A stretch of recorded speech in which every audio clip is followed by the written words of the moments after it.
छोटे से गांव में सखुबाई नाम की औरत रहा करती थी। वो बहुत ही गरीब थी, किराए के घर में रहती थी। उसके पति को गुजरे 2 साल हो गए थे। उसे एक लड़का भी था, उसका नाम था राजेश। वो पढ़ाई में बहुत ही होशियार था। पति के गुजरने के बाद घर चलने की सारी जिम्मेदारी सखुबाई के कंधों पर आई थी। साथ में राजेश की पढ़ाई का बोझ भी था। सखुबाई हमेशा सोचती कि उसका बेटा एक दिन बड़ा अफसर बने। सखुबाई जब काम करती तो राजेश भी उसके साथ जाता। सखुबाई लोगों के घर जाकर बर्तन मांजती तो कहीं खाना बना देती, तो राजेश बैठे बैठे लोगों के घर आए अखबार को बड़े ध्यान से पढ़ता। एक दिन जब राजेश अखबार पढ़ने लगा तो एक मालकिन ने बड़ी कुत्सित से कहा, अरे राजेश, अखबार पढ़ के क्या तू बड़ा अफसर बन जाएगा? इससे अच्छा तो माँ के काम में हाथ बटा, कम से कम उससे कुछ मदद तो हो जाएगी। इस पर राजेश बोला, मालकिन, मुझे बड़ा अफसर बनना है, कलेक्टर बनना है। हम किताबें नहीं ले सकते, इसलिए ज्यादा ज्ञान के लिए मैं अखबार पढ़ता हूँ। मालकिन बोली, तुम और कलेक्टर शक्ल देखी आपने? और मालकिन जोर जोर से हंसने लगी। सखुबाई को यह बात बहुत बुरी लगी और वो दोनों वहां से चले गए। फिर सखुबाई ने शादियों में रोटी बनाने का काम शुरू किया। वो अकेली ही 15-20 किलो की रोटियां बनाती थी। इसके लिए वो सुबह 3 बजे ही अपना काम शुरू कर देती थी। उसके साथ राजेश भी उठता था और माँ को मदद करके अपनी पढ़ाई करता था। एक दिन अचानक मकान मालिक उनके पास आए और बोले, क्या सखुबाई, तुम और तुम्हारा बेटा 3 बजे ही उठ जाते हो और ये लाइट जलाते हो? बिजली का बिल ज्यादा आ रहा है तुम्हारी वजह से। एक तो बिल ज्यादा दिया करो या फिर कमरा खाली कर दो। और मकान मालिक गुस्से से वहां से चले गए। फिर राजेश ने लालटेन जलाई और पढ़ाई करने लगा। माँ भी उस प्रकाश में रोटियां करने लगी। ऐसे ही राजेश ने अगले कुछ साल जी लगाकर पढ़ाई की और क्लास में हमेशा अव्वल आने लगा। राजेश की लगन देखकर अगली पढ़ाई के लिए उसके गुरुजी ने उसे दिल्ली जाने की सलाह दी और खुद खर्चा उठाने की जिम्मेदारी ली। राजेश तो 22 साल का हो गया था। फिर क्या था, राजेश दिल्ली चला गया और वहां खूब पढ़ाई की। वो घंटों लाइब्रेरी में किताबें पढ़ता रहता। फिर एक दिन जब एग्जाम का टाइम आया, जाते जाते किसी गाड़ी वाले ने उसे ठोक दिया। राजेश जमीन पर गिर गया। उसके सिर और बाएं हाथ को चोट आई। अब वो सोचने लगा, मेरे बाएं हाथ में चोट लग गई है और सिर से खून भी बह रहा है। इस हालत में अस्पताल जाऊं या एग्जाम देने? अगर अस्पताल गया तो मेरा ये पूरा साल बर्बाद हो जाएगा और मेरे लिए मुमकिन नहीं है ये। फिर दिल्ली में रहने का मेरा खर्चा भी कौन उठाएगा? मेरे सिर्फ बाएं हाथ पर चोट लगी है, पर दायां हाथ तो अभी अच्छा है। मैं इस हाथ से एग्जाम दूंगा। और फिर राजेश वहां से सीधा परीक्षा केंद्र गया और परीक्षा दी। परीक्षा देने के बाद राजेश अस्पताल में भर्ती हुआ और इलाज करवाया। राजेश ने अस्पताल में भी पढ़ाई जारी रखी और इंटरव्यू अटेंड किया। फिर कुछ दिन के लिए राजेश माँ के पास गांव वापस चला गया। कुछ दिनों बाद रिजल्ट के दिन माँ ने अखबार खरीद कर लाया और राजेश को परिणाम देखने को कहा। राजेश ने रिजल्ट देखा तो उसने जोर से चीख निकाली, माँ, मैं पास हो गया, तुम्हारा बेटा अफसर बन गया, मैं कलेक्टर बन गया हूं माँ। ये सुनते ही माँ की आंखों से आंसू आ गए और वो दोनों रोने लगे। तो दोस्तों, क्या समझे इस कहानी से कि हमें हमेशा अपना लक्ष्य प्राप्त करने के लिए मेहनत करनी चाहिए। दुनिया चाहे हम पर हंसे या मजाक उड़ाए, लेकिन हमेशा अपने लक्ष्य का पीछा करना चाहिए। कामयाबी जरूर मिलती है। एक बार की बात है, काशीपुर नाम के एक गांव में जगन नाम का एक भिखारी अपनी बेटी गौरी के साथ रहता था। गौरी की मां का गांव में फैली महामारी के कारण देहांत हो गया था और जगन को ठीक से दिखाई नहीं देता। इसी वजह से उसे कहीं काम नहीं मिलता और मजबूरन उसे पेट पालने के लिए अपनी बेटी गौरी के साथ भीख मांगना पड़ता। लेकिन गौरी को भीख मांगना पसंद नहीं था। वो पढ़ना लिखना चाहती थी। जब भी गौरी पिता के संग गांव के सेठानी के घर भीख मांगने पहुंचती तो वहां उनके बेटे राजू को पढ़ते लिखते देख उसे खुद के लिए बहुत बुरा लगता और ये देख सेठानी ताने देते हुए कहती, हरिया, देख दरवाजे पे फिर से वही भिखारी होगा। कुछ भीख देकर उसे भगा जल्दी से। गांव में एक भी अस्पताल नहीं है और अगर इन मनहूसों की महामारी मेरे बेटे राजू को लग गई तो मैं क्या करूंगी? ये सुन दोनों दुखी होकर वहां से चले गए। तब गौरी ने कहा, पिताजी, सारा गांव हमसे दूर क्यों भागता है? क्या हम बुरे लोग हैं? तो पिताजी ने कहा, अरे नहीं बेटा, बुराई तो हमारी गरीबी और इनकी सोच में है। पिताजी, एक दिन मैं डॉक्टर बनकर आपकी आंखों का इलाज करूंगी। मैं इस गांव में एक अस्पताल भी खोलूंगी।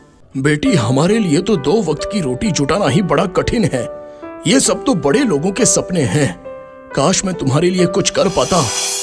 तभी एक औरत ने गौरी को पास बुलाया और कहा, अरे ओ गौरी, अगर तुम हमारा टॉयलेट साफ कर दोगी तो मैं तुम्हें कुछ रुपए भीख दूंगी। गौरी ने उनकी बात मानी और उनका टॉयलेट साफ कर दिया। लेकिन गौरी को ये बात बहुत ही बुरी लगी। तभी गौरी ने यह फैसला कर लिया कि वो डॉक्टर बनेगी। गौरी ने अपने पिता को मंदिर के बाहर रहीम चाचा के पास बिठा दिया और वो खुद कई दिनों तक खिलौने गांव में बेचकर पैसे कमाने लगी। और फिर एक दिन गांव के शिक्षिका रेनू दीदी से मिलकर वो गांव के सरकारी स्कूल में पढ़ने जाने लगी। अब गौरी रोज स्कूल से आने के बाद खिलौने बेचती और पैसे कमाती और अपने पिता की देखभाल करती। गौरी रात रात भर जग कर पढ़ाई किया करती और हमेशा अच्छे अंकों से पास होती। गौरी की हिम्मत और सफलता देख सेठानी और अन्य गांव के लोग सभी हैरान थे और वो जगन और गौरी से जलने भी लगे थे। पता नहीं ये भिखारन पढ़ लिख कर कौन सा डॉक्टर कलेक्टर बन जाएगी, मैं अभी देखती हूँ। गौरी हर साल अच्छे अंकों से पास होती और शिक्षिका रेनू भी गौरी की पढ़ाई में खूब मदद करती। धीरे धीरे समय गुजरता गया और गौरी बड़ी होती गई। उसने अपनी मेहनत और लगन से अपनी स्कूल की पढ़ाई पूरी की और आगे डॉक्टर की पढ़ाई पढ़ने के लिए कॉलेज में दाखिले के लिए इम्तिहान दिया और इम्तिहान में टॉप भी किया। ये खबर सुनकर गौरी के पिता और शिक्षिका रेनू दोनों बहुत खुश हुए। पिताजी, डॉक्टरी के पढ़ाई के लिए मुझे स्कॉलरशिप भी मिला है। लेकिन अब गौरी को अपने पिता को छोड़कर डॉक्टर की पढ़ाई के लिए शहर जाना था। वो उदास हो गई। तब रेनू ने कहा, गौरी, तू फिक्र मत कर, यहाँ सब मैं संभाल लूंगी। तू बस शहर जा और जल्दी ही डॉक्टर बनकर आना। गौरी पढ़ाई के लिए शहर चली गई। गुजरते समय के साथ वो अपने सपने की तरफ तेजी से कामयाबी के साथ बढ़ रही थी। कई दिनों तक उसकी कोई खोज खबर नहीं आई। कुछ साल बाद गांव में दोबारा महामारी की बीमारी तेजी से फैल गई और रेनू के पिता सहित सेठानी और उसका बेटा राजू सभी बहुत बीमार हो गए और नगर के एक छोटे से सरकारी अस्पताल में पड़े रहे। पर कई दिनों से कोई डॉक्टर नहीं आया। सब बहुत दुखी और उदास भगवान से जिंदगी की प्रार्थना करने लगे। तभी एक नर्स ने सभी को खबर दी, अब तुम लोगों को चिंता करने की जरूरत नहीं। आज सरकार की तरफ से शहर की सबसे बड़ी डॉक्टर साहिबा आपका इलाज करने आने वाली हैं। ये खबर सुन गांव वाले बहुत खुश हो गए। तभी हॉस्पिटल के सामने एक कार आकर रुकी और उसमें से एक डॉक्टर उतरी। नगर सरपंच ने उन्हें माला पहनाकर उनका स्वागत किया। जब वो अस्पताल के अंदर आई तो उसे देख सभी हैरान रह गए, क्योंकि वो डॉक्टर कोई और नहीं बल्कि वही भिखारन लड़की गौरी थी। गौरी ने अपने पिता के पैर छूकर उनका आशीर्वाद लिया और फिर उसने सभी गांव वालों का इलाज करना शुरू किया। गौरी के इलाज से ही कुछ दिनों में सभी ठीक हो गए। गौरी ने अपने पिता की आंखों का ऑपरेशन करवाकर उनकी रोशनी भी वापस लाई। गौरी की मेहनत, लगन और सफलता की वजह से एक बार फिर सारा गांव महामारी से पूरी तरह मुक्त हो गया और सेठानी सहित बाकी गांव वालों को अपनी गलती का एहसास हो गया। वो सभी गौरी को फूल मालाओं का हार पहनाकर उसके नाम का जय जयकार करने लगे और ये देख गौरी के पिता का सीना गर्व से चौड़ा हो गया। तो बच्चों, इस कहानी से हमें ये सीख मिलती है कि अगर गौरी की तरह मेहनत, लगन और दृढ़ निश्चय से किसी काम को किया जाए तो उसमें हमें कामयाबी जरूर मिलती है। एक गांव में विमला नाम की एक गरीब औरत अपने बेटे रोशन और बहू गौरी के साथ रहती थी। विमला के पति का देहांत हो गया था, जिससे सारी जिम्मेदारी उसके बेटे रोशन पर आ गई थी। लेकिन गांव में रोशन को कोई काम न मिलने के कारण गरीबी और बेरोजगारी से उसकी मुसीबतें बढ़ती चली गईं। विमला की बहू गौरी बहुत ही स्वार्थी और लालची स्वभाव की थी। एक दिन उसने अपने पति से कहा, अजी सुनिए, अब यहाँ कुछ नहीं रखा है, हमें शहर चले जाना चाहिए, तभी हमारे हालात सुधर पाएंगे, वरना हमें भूखा ही मरना पड़ेगा। तब रोशन बोला, पर माँ तो यहाँ अकेली कैसे? तो गौरी बोली, ओहो, आप माँ की चिंता मत कीजिए, जब आपको नौकरी मिल जाएगी तब हम माँ को पैसे भेज दिया करेंगे। रोशन अपनी माँ को अकेला छोड़ पत्नी गौरी के साथ शहर चला गया। कई महीने बीत जाने के बाद भी उसकी कोई खबर नहीं आई। बेटे और बहू के शहर चले जाने के बाद विमला पेट पालने के लिए दर दर भटकने लगी और भीख मांगकर अपना गुजारा करने को मजबूर हो गई। वो हमेशा अपने बेटे का लौट कर आने का इंतजार करती, पर उनकी न तो कोई खबर आई और न ही उनकी तरफ से कोई पैसा। विमला मंदिरों और रेलवे स्टेशन में भीख मांगने लगी, पर उसे ज्यादा पैसे नहीं मिलते। और कई दिन उसे भूखा ही सोना पड़ता। विमला की आवाज बहुत ही सुरीली थी और उसे गाने का शौक भी था, इसलिए उसने गाना गाकर भीख मांगना शुरू कर दिया, जिससे बाद में धीरे धीरे लोग विमला का गाना सुनने के लिए इकट्ठा होने लगे। जिंदगी प्यार का गीत है, इसे हर दिल को गाना पड़ेगा। जिंदगी गम का सागर भी है, हंस के उस पार जाना पड़ेगा। विमला के गाने से लोगों का अच्छा मनोरंजन होता और विमला को भीख में थोड़े अच्छे पैसे मिल जाते थे। अब विमला रेलवे स्टेशन पर ही गाना गाती और उसे 2 वक्त खाने को भी मिल जाता। एक दिन विमला रेलवे स्टेशन पर बैठे गाना गा रही थी। जिंदगी प्यार का गीत है, इसे हर दिल को गाना पड़ेगा। जिंदगी गम का सागर भी है, हंस के उस पार जाना पड़ेगा। तभी वहां एक सज्जन व्यक्ति जिसका नाम था आलोक, वो विमला के पास आया। और आलोक एक फिल्म डायरेक्टर था।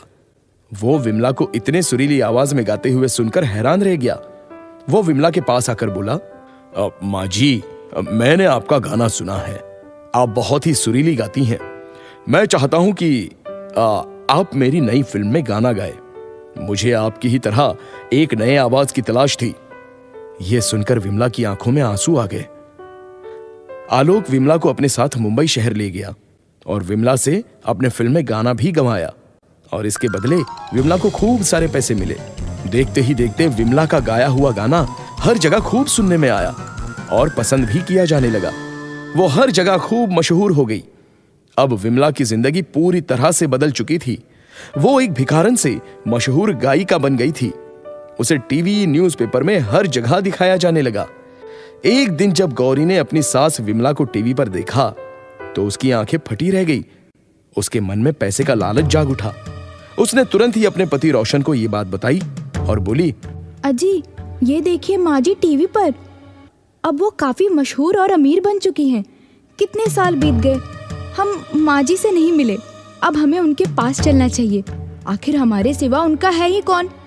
तब रोशन ने कहा, हाँ, तुम ठीक ही कहती हो।